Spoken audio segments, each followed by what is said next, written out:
Igbo ndị ọma na-ege ntị, ekene m unu. Aka mbụ onye nke gị Maazị Onyekachukwu. Ihe anyị ji bịa tata bụ ka anyị kwuo maka okwu a na-akpọ ogbenye. Wee na-ajụ, ị na-anụ na mmadụ bụ ogbenye.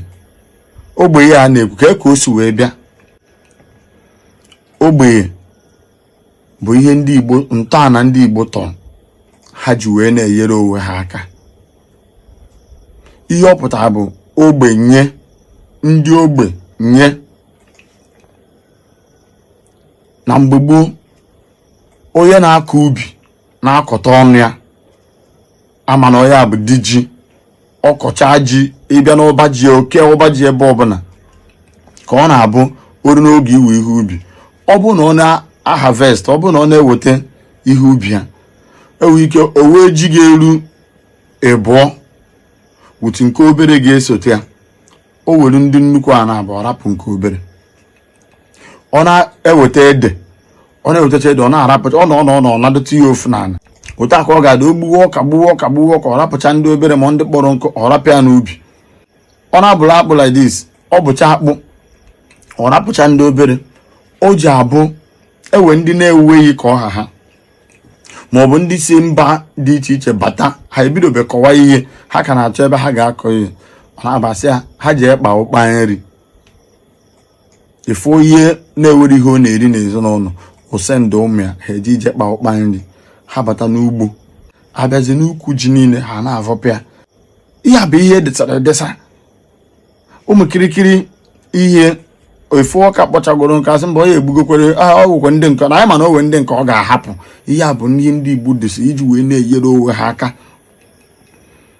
Ọ na-emekwe ịbịa na biznes, efu onye na-emekete biznes aka etie ya, otie aka saịda ndị ogbe eme gịnị agakọtasị anyị ga-enyere ya aka. Ogbenye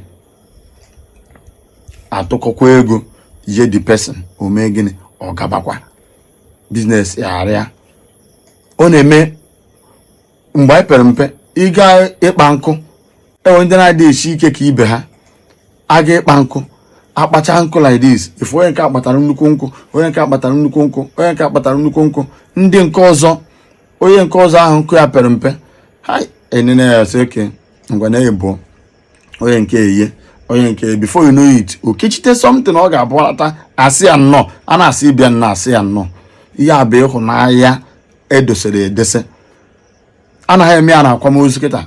Efu mmadụ ọwụọ, ụmụ ya aka adịbụ ụmụ ya aka adịrọ ndị be ha, mana a ga-eme akwamozu ka a ga-esi wee mee.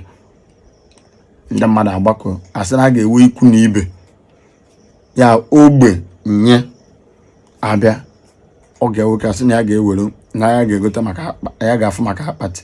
Ọ ga-ewoke asị na ya ga-afụ maka akpati. Ọgọ ya nke ọzọ asị na mmanya ga-aghọ na ya ga-eweta. Ndị ikwu nne ya asị na akpara isi na abụ na ya ga-ebute. Nwanne ya nwoke nke ya asị na ya ga-eweta nke a. Ọya nwoke ekwu ihe ọ ga-eweta. Before you know it, ihe niile a ga-eje ma akwamozu ezugasị ya. Ngwa jee nchọwazie na nka na aka ịbịa mbọsị a na-eme akwamozu ahụ ebe niile a na-ewu. Ọ ya asị na ya ga-akpọta ndị egwu ebe niile a na-ewu. Ị na-asị ọ ya ka a na-eme akwamozu ya otu a. Ihe a bụ ihe eji wee mara Igbo. Wee jụọ gị na klọb na kedu ndị agha na-emevu ọfụma? Onye agha na-emevu ọfụma datụ na fọma chiema nnada ego unu mmanya na-emerụ egosu unu patna ya niile na-ada emezu ọfụma. Ka ihu na-eche imeri ya ogbenye na anyị ga-asọpọtụ nke ezi ihe ọ na-emekwa biznes. Anyị ga-asọpọtụ biznes ya ka anyị sọpraịz ọnụ ya eme kọntribushọn eyi ya. O jikwa bidokwe ndụ abịakwa ya n'ime. Kedu datụ ya ọnkụ na-egotere gị ihe mgbe ị pere mpe? Ọ na-abata ọnkụ onye ga-ego school fees, ọ na-egotere gị ihe ahịa na ọbụ na ọ bata kịta aka adịghịzi ya. Ụmụ ya ka na-aga mana biznes ya ọ makwa dị biznes mana ofu ụzọ ego o ji eme ya. Ọnụ na-ama mkpụkọ ọnụ sị ka anyị kwalitekwa nkụrụ ahịa ma ka anyị kwalitekwa nwanne anyị nwoke a ka anyị mere ya. Ihe a bụ ogbenye. Eme ya ọ ya aha adịkwa meaningful again, towekwa again. Ọ ya bụ udo a na-achị na-aga. So na-enyere ya kịta ka o si wee dịrị gị na ndị gị na ha na-emekọ ihe, mara ndị nke ahụ ị ga-enye ka ha gbagote. Aka mbụ onye nke gị Maazị Onyekachukwu. Ọ bụ tata bizi na afọ ihe onyonyo anyị, ịpị aka na follow button follow anyị, then chekwala anyị meseji a ka ndị ọzọ bụ ndị be anyị na-afụ ya. Ihe anyị bịara ebe a na onye anyị na-eme ebe a bụ ihe anyị ga-eme ka ana Igbo nachitekwe na ezigbo omenala ahụ nke eji wee mara anyị, na ọ bụghị ịgwọ ọgwụ. Udo dịrị onye ọbụla chọrọ udo, ma mụta na ka onye si eme ka ekwesị akpa ya.